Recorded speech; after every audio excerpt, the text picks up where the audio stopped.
So one of the things we really wanted to do when we got to New Orleans was go on a ghost and vampire tour. Now we were able to sign up for one through our Ghost City Pass, and for that we met at Voodoo Lounge. And so when you walk into there, it's this small little bar. It's located right across from Armstrong Park, and all we had to do was just head to the back area, and that is where you would go to register. Now, when you go inside, you look around, you're going to see all these spooky elements and everything. So you know you are in the right spot when you come here, because there's all these little spooky things and skeletons and stuff. I thought it was really, really cool. And then you just go up to the woman at the booth here. She will hand you a wristband, and then you'll be broken up into groups and you'll be assigned a tour guide. So this is that whole tour in full. Once again, my name is Mikey. I'm going to be your tour guide this evening. Now, a couple of quick things, some quick rules before we officially get started. These rules, they're for your safety, also so that I do not incur a $500 fine, but mostly for your safety. So my first rule, which you are all already doing an amazing job of, probably because I already told you, but I need everyone to stay on the sidewalk at every stop and whenever we're not crossing a street. Both feet firmly planted on the sidewalk. I'm the only one who gets to play around in the street. So I know it's not fair, but life isn't fair. So that's my first rule. My second rule, though, is a little bit contradictory to that, is I need everyone to scooch forward as much as possible without coming into the street. I know I just said stay out of the street, and now I'm saying come towards the street. Basically, what we want to do is we want to make sure we've got a nice big gap behind us for any large groups, any wheelchair users, or anyone with strollers passing behind us. We also just want to make sure that we're not sitting or standing on anybody's, any private residences, stoops or steps. Just want to be respectful to our neighbors here in the French Quarter. So at every stop, I'll probably ask y'all to scooch forward as much as possible. And if I'm ever in the middle of telling a story and I kind of go like this, that just means someone's passing behind us that needs that space. I need y'all to scooch forward a bit more for me. Also, since we're a very large group tonight, I may ask y'all to scooch in as well at times. So those are my only two rules: stay on the sidewalk and scooch. Sound good? Awesome. Now we can get to the fun part, which is talking about ghosts. So how many of y'all totally, completely, 100% believe in ghosts? All right, a few of you. How many of y'all are kind of on the fence when it comes to ghosts? So you're not totally sure. All right, and how many of y'all are total skeptics?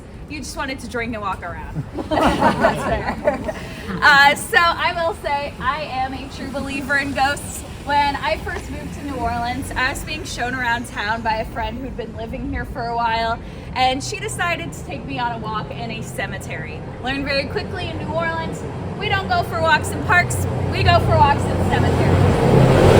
So we're walking in this cemetery and we come across a grave that had been vandalized. Somebody had spray painted over it, smashed the vase to pieces. We were looking at it, kind of wondering who would do such an awful thing, but ultimately there was nothing we could do. So my friend and I started to move on until she suddenly freezes in place. She gets this shocked, wide-eyed look on her face, and she says, "We need to leave now." So we get the heck out of there, and as soon as we're out of the cemetery, I ask her what happened, and she says she just got this overwhelming negative feeling in her body, and she heard a voice, clear as day, saying, "Get out." And she said there'd been certain times in her life where she'd felt negative or positive energies, but she had never felt anything that strong before, and she had never heard a voice like that before in her life. So that definitely cemented my belief in ghosts, but I'm not here to convince y'all that ghosts are real. I also can't guarantee that you will see a ghost tonight. If I could, I'd be very rich. But I will say, keep an open mind, take lots of pictures, and most importantly, have fun. Sound good? Awesome. There will be a bar and bathroom break about halfway through the tour for y'all, which I'm sure is of particular interest for those of you just here to drink and walk around. Without further ado, who is ready for our first stop of the night? All right, so we have arrived at our first stop of the night, this big pale pink building right behind me on the corner. This is officially known as the Gardette-Lepret Mansion, named after Gardette, the builder, and Lepret, the owner. But locally, none of us really call it that. It's just a little uninspired. Locally, we like to call it Sultan's Palace. And why do y'all think that is? Because the Sultan lived there, of course. It wasn't a trick question. So how did a Sultan come to our fine city of New Orleans? Well, LaPrette's the owner. He was a wealthy plantation owner who mostly used this house as a party house or the place he was staying at whenever he was visiting the city. But after the Civil War, he ran into some financial issues, can't imagine why. And in order to alleviate that financial burden, he decides to rent this place out.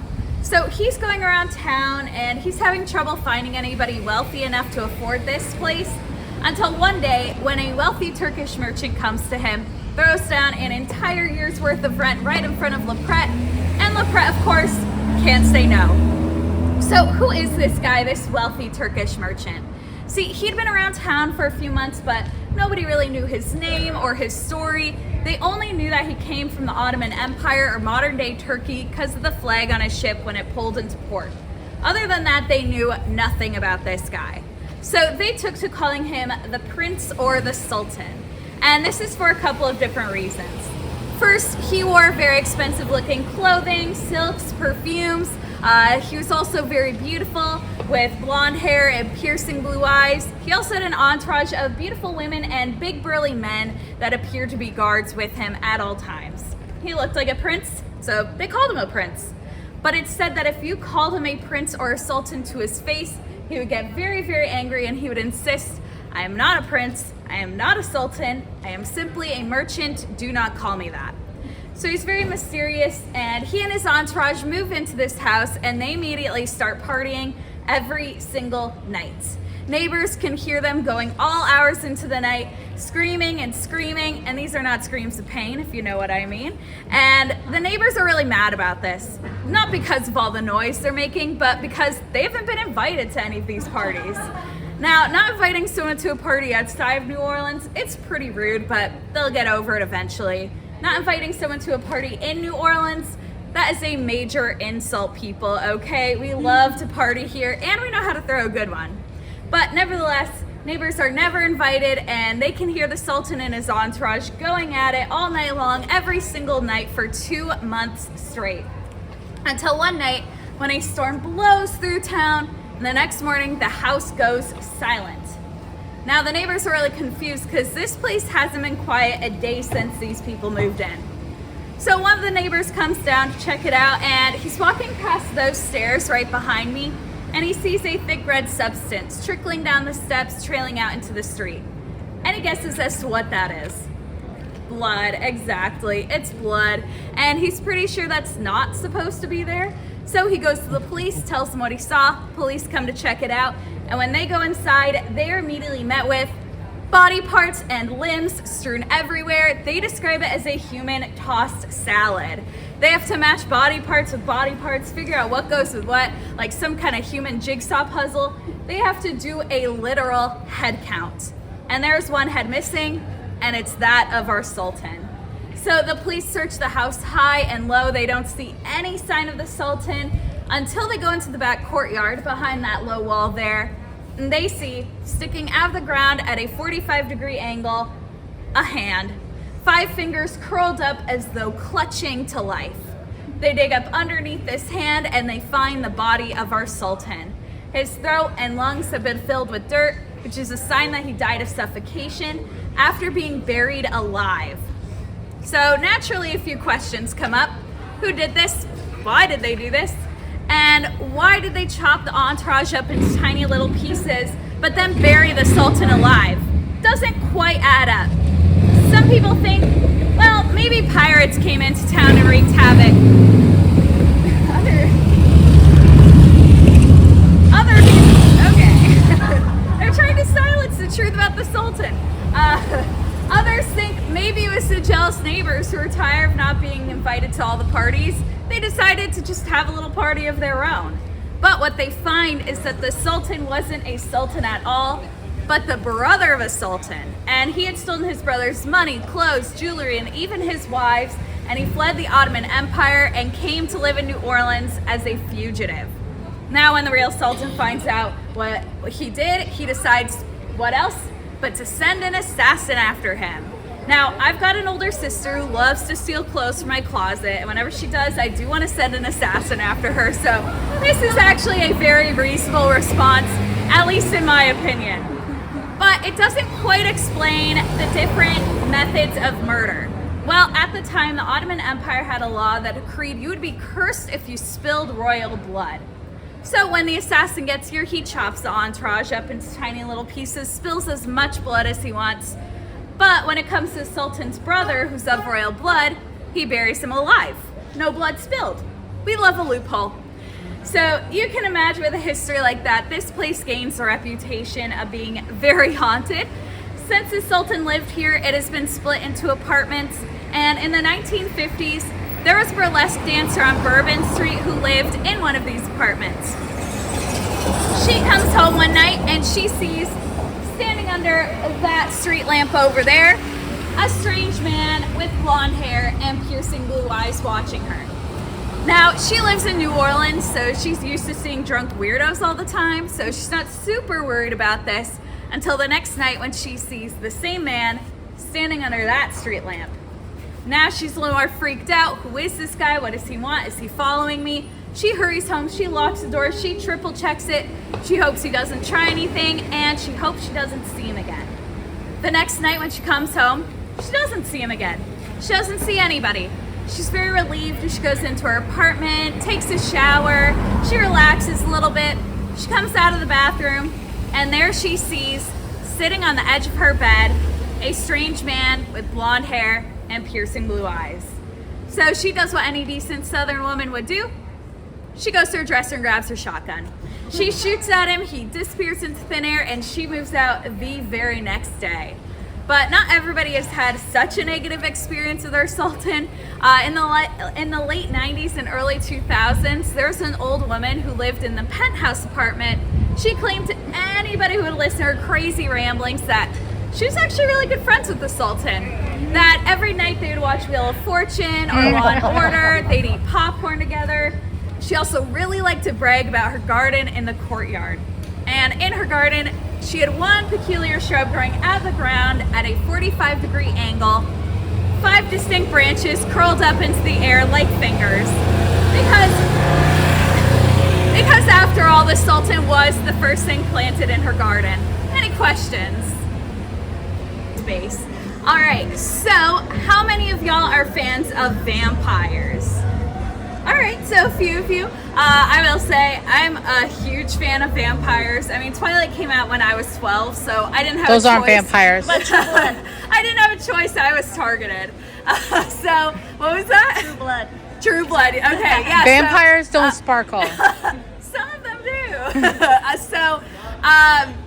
So yeah, some of y'all are fans of vampires. So just shout out the names of any vampires you can think of for me. Lestat. Lestat, perfect. Louis. You said True Dracula. Blood. The guys were True Blood. Dracula. There we go. Yeah. Anyone else? What's his name? Justin Tiles' brother. Thomas. Okay. Thomas, right? Yeah. Okay. All right. So we got some vampires out there. What do most of these vampires have in common with each other? They're dead. Oh, dead. Yeah. Out at night. They drink blood, come out at night, Sleep in a coffin. sleep in coffins. They're hot. We definitely of vampires as being hot guys.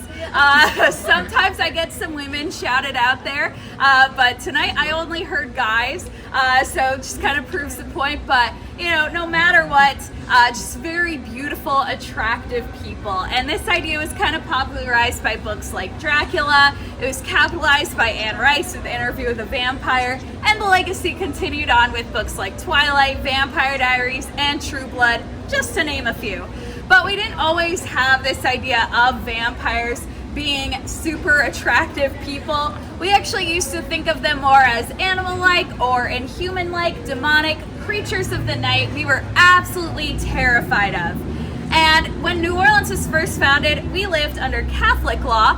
One of these laws stated that vampires, witches, werewolves, all these terrifying demonic creatures of the night that you're so scared of, they're all real.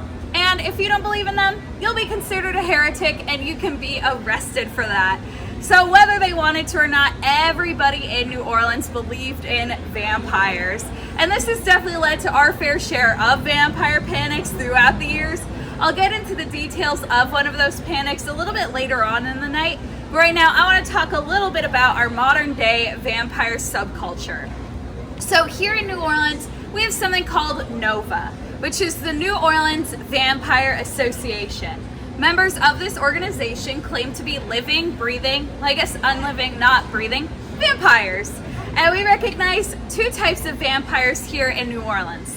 The first type is a psychic vampire. Now, I can guarantee you all know a psychic vampire.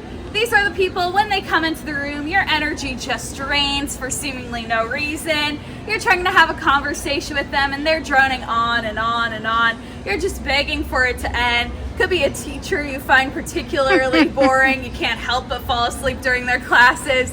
They literally suck the life out of you. So yeah, you all know a psychic vampire, but if you don't know one, then it might be you. So these people, they don't need to touch you to drain your energy. They don't need your blood to survive. But we do recognize the type of vampire that does, and these are called sanguinarian vampires. These people claim to need human blood to survive, cure their illnesses, or they might just drink blood like we take vitamins. And usually there's a partnership between a sanguinarian vampire and a donor. So it's all very consensual. They're not just coming out and attacking random people in the middle of the night. And it's just kind of a normal thing that happens here. In fact, the owner of the two businesses behind me, the Vampire Cafe and Boutique du Vampire, is a woman who claims to be a 300-year-old sanguinarian vampire. Her name is Marita Crandall, and I'm not really one to argue with somebody who claims to be a 300-year-old vampire, so I'm not going to say what I really think about that, especially not in front of her businesses. But I will say, she's a very good businesswoman. Boutique's been around for a long time, and it has really cool items made by local artists. And the Vampire Cafe has really good food and blood bags you can drink out of, both alcoholic and non-alcoholic, neither of which contain actual blood, don't worry. And I know this kind of sounds like an ad for these places. I promise I'm not sponsored. They're just really good examples of our very fun and very cool vampire subculture here in New Orleans. But as I said, it hasn't always been this fun or this cool. I'll get into that a little bit later on in the night. Are there any questions about vampires? Good. So I'm talking about the Andrew Jackson Hotel, that pale yellow building right there with those big planters out front. Fun fact, it wasn't always a hotel there. It actually used to be an orphanage for young boys whose families were victims of yellow fever. So a little bit of historical context about yellow fever. This disease absolutely ravaged our city back in the day. Killed about 4% of our entire population every single year for about 70 years. So we have bodies piled in the streets from here all the way down to the river, piled as high as the tops of the first floors here. And this wasn't just a deadly disease, but it was a nasty disease. What it would do is it would raise your internal body temperature to just 1 degree below what would kill you, and then it would stay there for about 3 weeks. And during this time, it would slowly melt your insides until you were coughing up or throwing up your melted internal organs, which looked a little bit like wet coffee grounds. So yeah, absolutely disgusting, absolutely deadly. It necessitated the need for a lot of hospitals and orphanages all over the city, including the orphanage at the site of the Andrew Jackson. Unfortunately, this orphanage ended up burning down in one of our city's many fires, and it took the lives of 5 young boys between the ages of 8 and 12. About a century later, Andrew Jackson Hotel starts up its business, and they find that these boys have never really left. Regularly, guests will call down to the front desk to complain about hearing kids running up and down the 3rd floor above them, causing a ruckus, disturbing their sleep. Usually when the front desk receives these complaints, they'll respond 2 ways. First, we don't have a 3rd floor. Second, there are no kids staying here tonight. But these boys, they're mischievous little pranksters. They just want to have some fun. One thing they really like to do is change the channel to cartoons. So it doesn't matter what you're watching. Now you're watching SpongeBob, which I kind of prefer. And then they also Women have also reported coming back to their rooms and finding underwear strewn about the room having been played with. One woman actually complained that she laid down for a nap on top of her bed and she woke to the feeling of somebody playing with her toes. One of my guests also told me that his mom stayed here. She was completely alone in the room. She swore she woke up to somebody tugging the blankets off of her. She swore she didn't kick them off, they didn't fall off, somebody tugged them off of her. And these boys also have a lot of potty humor, and I mean this literally. They once flushed all the toilets on the second floor, all at the exact same time, and flooded the entire second floor. So again, they just want to have some fun, play little pranks. They're mostly harmless unless you're the plumbing, but most people tend to walk away with some kind of funny or at least lighthearted story about these boys.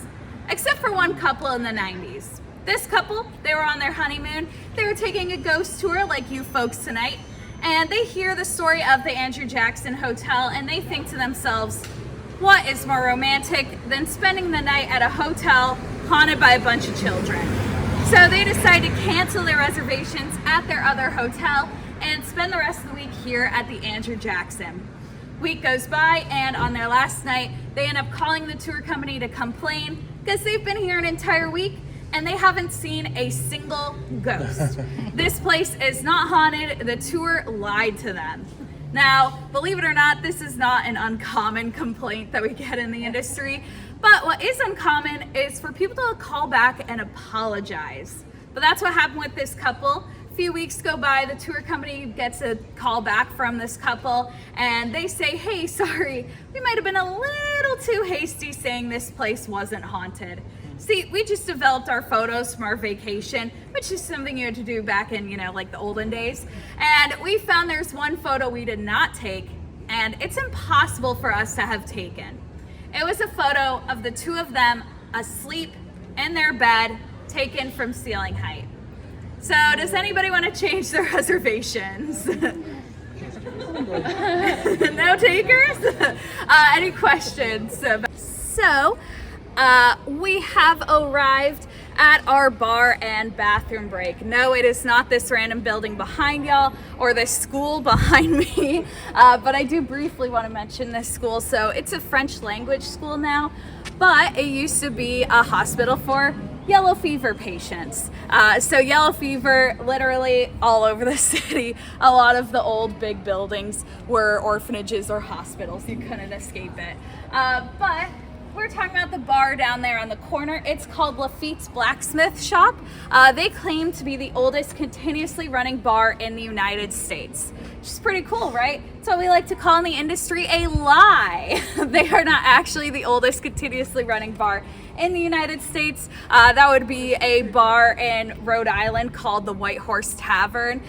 They've been operating since the 1600s, and Lafitte's has only been operating since the 1770s. I say only, but it's still very old, so it's nothing to sneeze at. But yeah, they're not technically the oldest. But they are the oldest in this city. So they get their name from the pirate Jean Lafitte. He wasn't just a pirate, he was also a privateer. Basically means the same thing as pirate, it's just legal. And he's got a lot of stories about him, some good, some not so good. My favorite story about him comes from the War of 1812, when Andrew Jackson gets word that about 2,000 British soldiers are coming to march on New Orleans. He tells Jean Lafitte, hey, if you help us out with this, I'll give you a pardon for all your crimes.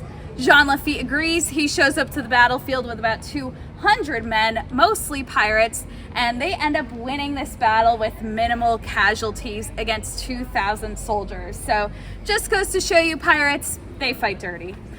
So we don't actually know the identity of the ghost that haunts Jean Lafitte's, but we're pretty sure it's not Jean Lafitte himself, since he never actually lived there. But since we don't know the identity, there's nothing stopping you from pretending it's a cool pirate ghost instead of just some guy. But people have claimed to see a ghostly figure in or around the men's bathroom, but most people tend to see a face in the fireplace. Now, I don't think the fireplace will be lit tonight, but regardless of whether or not it's lit, you still might see the face in there, though not with the naked eye, with a picture. So when you take a picture and you're looking at the picture, you might see something funny in there, or even as you're taking the picture, one of those little white or yellow facial recognition boxes might pop up even though there's nothing there. And one of the guides told me that when the dog filter on Snapchat was really popular, one of her guests took a picture of the fireplace with that dog filter on, and it showed up even though there was nothing there, just little ears, a little nose and everything, just kind of floating over the fireplace. So it's a fun thing to do. I can't guarantee you're gonna get anything, but it's still fun to see if you do get something. So that's one of your options at this stop. If it's a little too crowded or noisy in there, or if you're under 21, you can also go across the street to Hotel Lafitte. So by the same people, you can get the same drinks at the bar, including their signature drink, the Purple Drink, which is a frozen drink made with Everclear. So just to warn y'all, it also has it's a grape flavor. So people who like grape flavor say it tastes like grape Kool-Aid. People like me who don't like grape flavor say it tastes like cough syrup. So just kind of based on your own taste buds there. But it is their signature drink. But yeah, it's also a little quieter, a little less crowded in there. Also, if you're under 21 or just don't want to go into a bar at all, you can turn left at the corner, go to a place called NOLA Po' Boys, use their restroom. They've also got some snacks for y'all.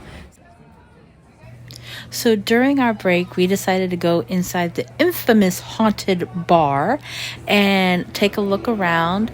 As you can see, it was decorated up for Mardi Gras because this was the very beginning of Mardi Gras season when we went.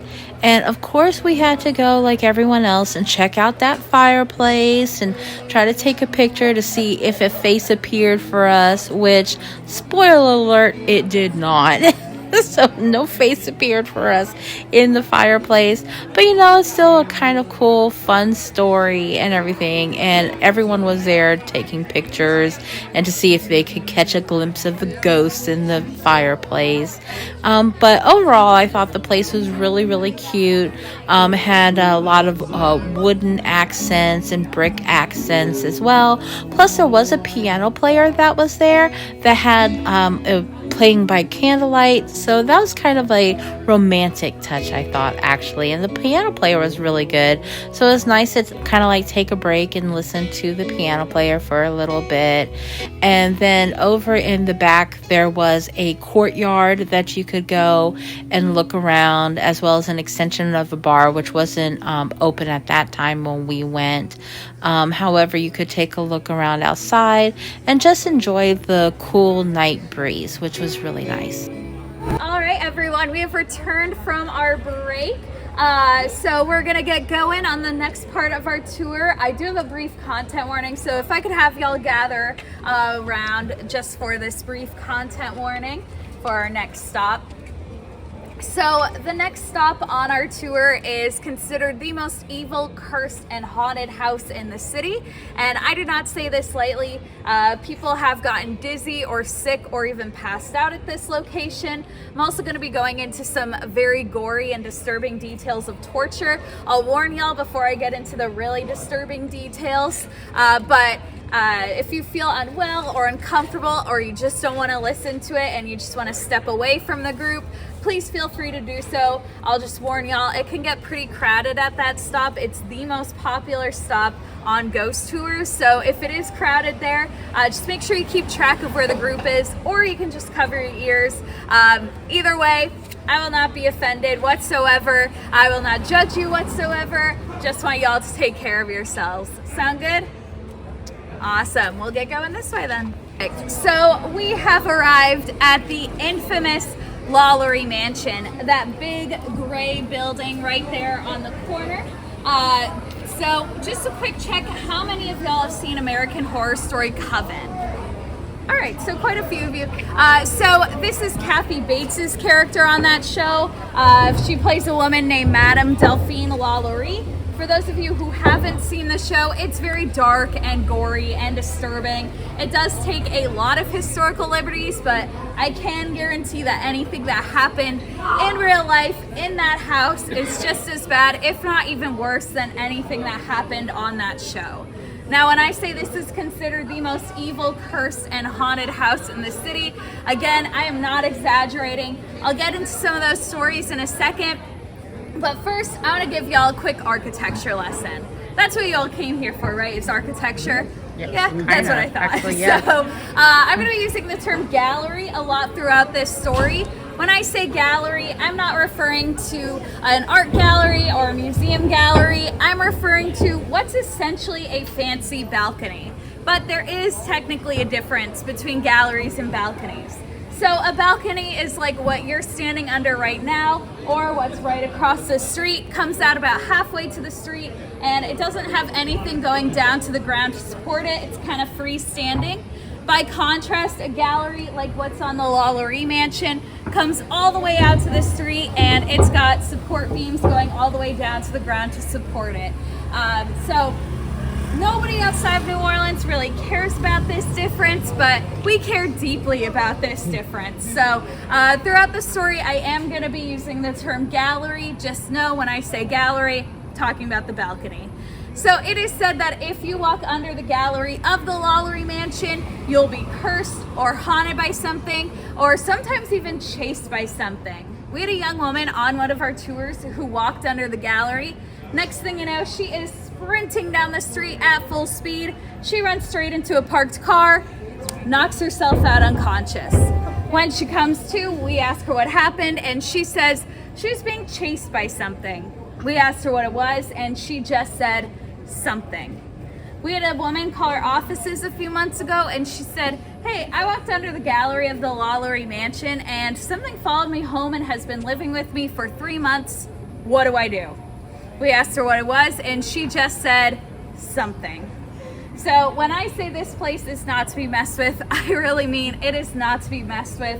A lot of locals will cross the street just to avoid walking under the gallery. When I first moved here, that friend who took me to the cemetery, one of the very first things she said to me was, do not walk under the gallery of the LaLaurie Mansion. But it is said that if you don't know about the curse of the LaLaurie Mansion and you walk under the gallery, you'll be fine. So you might see people walking under there. I hope they don't know about the curse, or maybe they just don't care, but you know, I'm hoping they don't know about it. So if you're worried that you accidentally walked under this gallery at some point, you're gonna be okay, but yeah, if you walk under it now, sorry, I've doomed you all. But now that you know about the curse, you might as well get a little bit of context about it. So who wants to hear the story of the LaLaurie Mansion? Yes. All right, good, because I'm going to tell you anyway. So again, it was owned by a woman named Madame Delphine LaLaurie. She was born Delphine McCarty, and she was the heiress of the McCarty plantation fortune. Now, these people were wealthy. They were worth about $20 million back in the day. This is pre-Civil War, so that's a little over $400 million in today's money. Wow. To put it into further context, Louisiana Purchase cost about $15 million, and America actually went into debt paying for it. So these people, they could have paid for Louisiana Purchase all by themselves and still had $5 million left over in change. That's how wealthy they were. So Delphine is the heiress. She's very beautiful. She has long, beautiful, iconic, curly red hair, and she's kind of an influencer of her time. Think like an evil Kylie Jenner. And she was married a total of 3 times. Her first 2 husbands were 20 years her senior. They'll both die about 5 years after marrying her. I'll let you make your own assumptions about that. And her 3rd husband was 20 years her junior. We like to say it was Louisiana's first reported cougar attack. So her 3rd husband, his name was Louis LaLaurie. It's where she gets the name LaLaurie from, and he was a doctor. So Delphine and Louis, they live in this house. They're very well respected and highly regarded in high society at the time. They throw a lot of lavish parties that the who's who of the town all attend, and their reputation is extremely important to them. But there'd be one incident that tarnished Delphine's reputation just a teeny tiny bit. See, one day she was seen on top of the gallery chasing a little enslaved girl named Leah, who was about 8 years old, with a whip. Story goes that Leah was brushing Delphine's long, beautiful, curly red hair. She hits a snag, and Delphine flies into a fit of rage. So Leah is running for her life from Delphine. She ends up climbing over the railing to try to get away. But Delphine keeps whipping at poor little Leah until Leah loses her grip and falls to her death. Now, I need to give some historical context to explain what happens next to Delphine. At the time, New Orleans lived under something called the Code Noir. So this was a set of laws, and one of these laws stated that no owner shall beat, maim, torture, or kill their enslaved persons. Now, we didn't have nice slavery. There's no such thing as nice slavery. But a lot of people read this law and think, oh, things must have been a little bit better in Louisiana, huh? And that is simply not true. It couldn't be further from the truth. But people think this because this law was left deliberately vague in order to protect the institution of slavery. So owners would read it and think, okay, it says, no owner shall beat, maim, torture, or kill their enslaved persons. Then we'll just hire someone else to do it for us. So this is where a third party called an overseer comes in. Delphine did have an overseer. She claimed he was the meanest man you'll ever meet.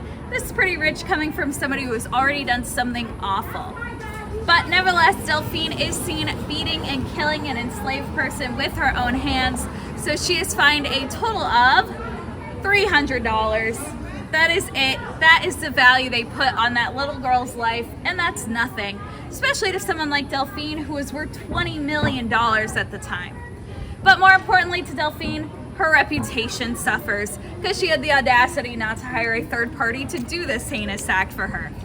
So in order to repair her reputation, Delphine decides she's just gonna get out of town for a little bit.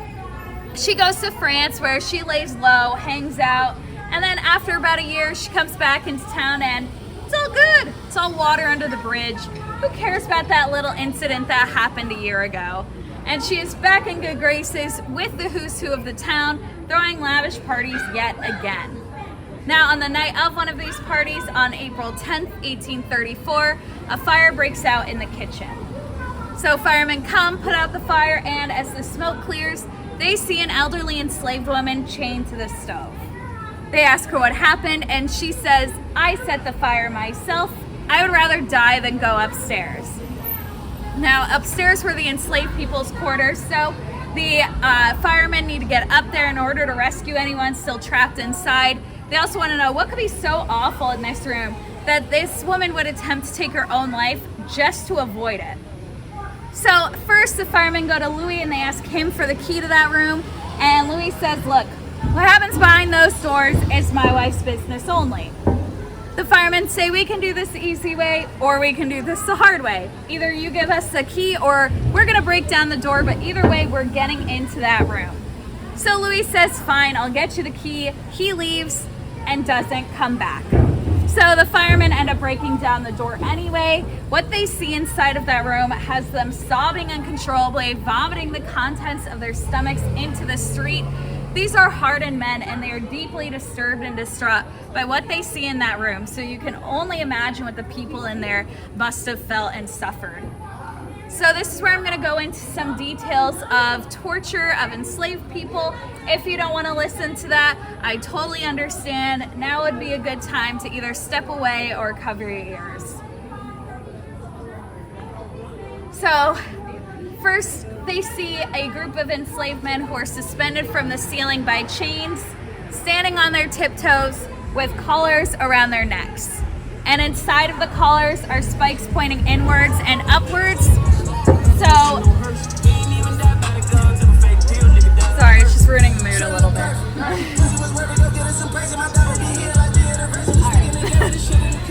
So inside of those collars are spikes pointing inwards and upwards so that if they fall onto the balls of their feet, the spikes will go into their throats and kill them. This was a form of sleep deprivation torture said to be a punishment for an enslaved person who's perceived as lazy. Then they see an enslaved man who has had human fecal matter shoved into his mouth and then had his mouth sewn shut. Now, this was actually a very common form of torture back in the day. It was so common, in fact, it actually had a name. It was called Derby's dose, and it was named after the first enslaved person it was inflicted upon, whose name was Derby. Then they see a 3x3x3 wooden crate about big enough to fit a medium-sized dog. When they open it up, they see an enslaved woman has been shoved inside and her bones reset. When they take her out, they say she resembled a human crab. There were even worse forms of torture inflicted upon these people, but I think we've got a pretty good idea of just what they had to suffer, and unfortunately, none of the people in that room would survive the night. So when the partygoers find out what has been happening inside this house, they demand to seek justice from Delphine and Louis, but Delphine and Louis have already escaped into the night. And they end up making it all the way to France, where they live out for the rest of their days. And Delphine actually dies of old age, never seeing any kind of justice for what she did. So this house gains the reputation of being haunted immediately, and by immediately, I mean the very next day. Neighbors report hearing screaming and crying coming from inside the house, and they tell the police, "You need to come back, there are people still trapped inside." But when the police come and search it, they don't find anyone. This goes on for about 2 weeks until finally the neighbors decide they've had enough, and they end up burning this place down almost to the ground. So what we're seeing now is a replica of what it looked like back in the day, just with a third floor added on top. Since Delphine lived there, it has been a number of different types of residences and businesses over the years. Nothing stays here for very long. There is a rumor that it is cursed, not just the gallery, but anybody who owns it will be cursed financially, so they'll lose all their money in some way, shape, or form. So that's why no one can keep this around for very long. It's been a school, it's been apartments, it was a furniture store, and it was even a bar at one point. And this bar closed after only 6 months. Okay, this is New Orleans. We love to drink and party here. Bars do not close that quickly, but this one did. As I mentioned, it was apartments at one point as well, specifically for Sicilian immigrants in the early 1900s. We had a family move in, a mom, a dad, and a baby. One night, the father wakes up to his baby crying, and he starts to get out of bed to go check on it, but he sees his wife already standing over the crib. So he starts to go back to sleep. He rolls over in bed and realizes his wife is still sleeping soundly next to him. And besides, his wife doesn't have long, beautiful, curly red hair. So he jumps out of bed. The woman that had been standing over the crib just a moment ago has disappeared. And when he looks inside of the crib, he sees that his baby's tiny little sock has been plucked off of its tiny little foot and shoved into its mouth. So yeah, this house just has a terrible history, so it's no wonder it has the reputation for being cursed, haunted, and evil. And as I mentioned, a number of different people have owned this house over the years and lost it, usually due to financial troubles. And one of these owners over the years was our very own national treasure, Nicolas Cage. Nicolas Cage owned this house from 2006 to 2009. When he first bought it, he liked to brag that while all of his celebrity friends had beachfront property, he had ghostfront property. Well, he and his family didn't last a month in there. We don't really know what happened, but after a month, he packed all of his belongings, left, and never came back. Then in 2009, the IRS comes knocking, says that Nicolas Cage has been paying his taxes, so he declares bankruptcy, loses everything, including this house, and he only got to keep, okay, what is going on? I have to wait.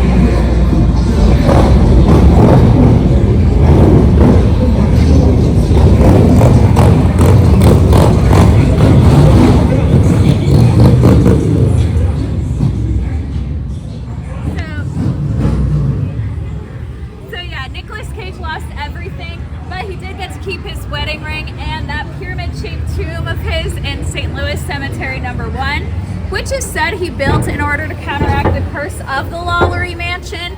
But if you've seen any of his movies past 2006, you know that didn't really work out too well for him. It is now owned by the owner of a national ghost tour company. He also owns the Lizzie Borden House in Massachusetts, so he's just collecting haunted houses at this point. And he's been living there for a little over a year now, and he hasn't lost all his money yet. Not to make it sound like I'm preying on his downfall or anything, it just, it kind of seems to be the thing that happens here. So before we leave this house behind, I've got one last story to share with y'all.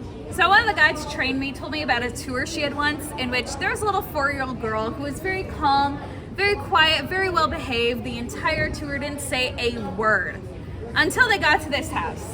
As soon as they roll up to the Lollery Mansion, this little girl starts screaming and crying uncontrollably. She points up at the former enslaved people's quarters and she says, "Mommy, Mommy, where are the people screaming and crying up there?" And her mom looks up there and says, "Honey, I don't know what you're talking about. I don't see anyone." And the little girl looks at her mom and says, "You can't see them, but they can see you." Any questions? All right, perfect. So we have arrived at our last stop of the night. It is this big white building right behind me here. This is the old Ursuline Convent. And fun fact, it's actually the oldest building in the Mississippi River Valley, which is a fun fact to know in case you need to really liven up a party or something, even though it's not super relevant to our story. So the first floor of this building is a museum dedicated to the convent, the Ursuline nuns, all the work they did. Second floor, just administrative offices, nothing to write home about. And the third floor is a prison for vampires. Any questions? All right, if there are no questions, then that is the tour, everybody. Thank you so much for coming along. I'm just kidding. I will explain it. So I mentioned earlier in the night, we have had our fair share of vampire panics throughout the years here in New Orleans. Well, this is the story of one of those panics, as well as the local legend of how vampires first came to New Orleans. So back when New Orleans was first founded, men outnumbered women about 3-1, which I'm not anyone to judge. It's just not really my idea of a good time. And it wasn't theirs either. So the governor of Louisiana at the time, he writes to the King of France and he says, "Hey, can we get some more ladies up in here?" And the King of France says, "Sure, I'll get you some ladies," and proceeds to empty out the women's prisons and the mental hospitals, send those women down to New Orleans. Now, to be fair, New Orleans was founded by a bunch of criminals, so you don't really want to send the best of the best, but come on, that's not what they were talking about. But I do think it makes us just a little more fun. So these women are gathered up, they pack all of their belongings into small wooden suitcases called cassettes, and then they board the ship headed for New Orleans, and they're taken straight to the bottom deck of the ship. Because women at the time were considered bad luck on the top decks of ships, so they're taken straight to the bottom deck, and there they stay for 6 months. Okay, this journey, it was only supposed to last about 4 months. They hit some rough water and it lasted 6 months. So this is 6 months of no sunlight. So they're getting very pale. They also have poor diet and nutrition because there's not enough food to last this entire journey. So they get very thin. They get diseases like scurvy, which can actually cause your gum line to recede and make your teeth look a little longer, maybe a little sharper than normal. It can also cause your gums to bleed as well. So now their mouths start filling with blood. And then they also have diseases like tuberculosis, where they're coughing up blood. So you can kind of see where this is going, right? So the ship pulls into port.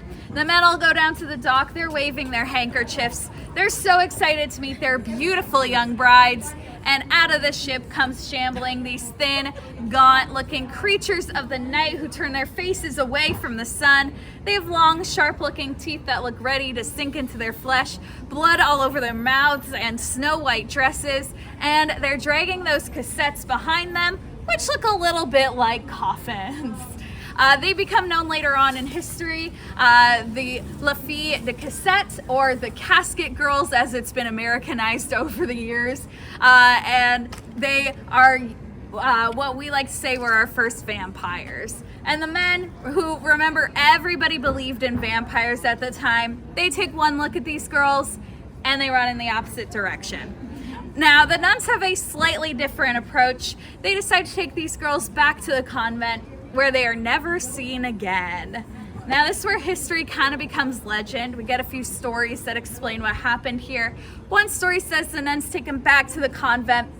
They nurse them back to health, and then the girls just go back out into society and live normal lives, and they just look like completely normal people. They look actually human now that they've been nursed back to full health. So that's why we think we never see them again. It's because they look completely different. Now, this is a very nice story. It's very logical, but it's not the only story we have. Another story says the nuns take them back to the convent, lead them up to the 3rd floor. They nail all those windows shut with 100 silver nails, each blessed by the Pope himself. And then they imprison them for being vampires, and there they remain to this day. Now, we don't have any hard evidence or proof that there actually are any vampires up there or that there have ever been. If you ask museum workers, they'll give you a firm no. They might also tell you need to stop listening to those crazy tour guides. But if you ask museum workers if you can go up to the 3rd floor, just to check and see, they'll also tell you no. Stairs are in a state of disrepair, so it's a safety hazard. No one's allowed up there unless they're high-ranking enough in the Catholic Church, or unless their name is Marita Crandall, our 300-year-old sanguinarian vampire who owns the Vampire Cafe and Boutique du Vampire from earlier in the tour. She was given permission to go up to the 3rd floor to write about it for her blog. Now, I feel like this is not a very compelling reason to let somebody up to the 3rd floor when nobody else is allowed up there, especially somebody who claims to be a vampire. I personally think that they were just trying to test their vampire traps to see if they were still working. But regardless of the reason, she was allowed up there. She did write about it for her blog. The weirdest things that stood out to me are there are sections of the floor that are kind of hollowed out, set into the floor in the size and shape of something like coffins. And then there are also chains hanging from the walls and ceilings as well, which the museum workers said were for hanging meat. But this is New Orleans. It gets so hot here, and this is the 3rd floor of a building. There's no way they were hanging meat up there.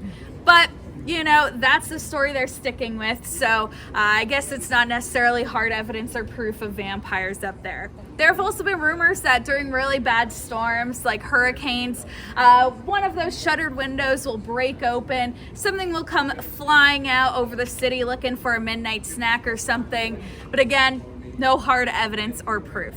However, in 1978, there was a group of paranormal researchers who heard this rumor.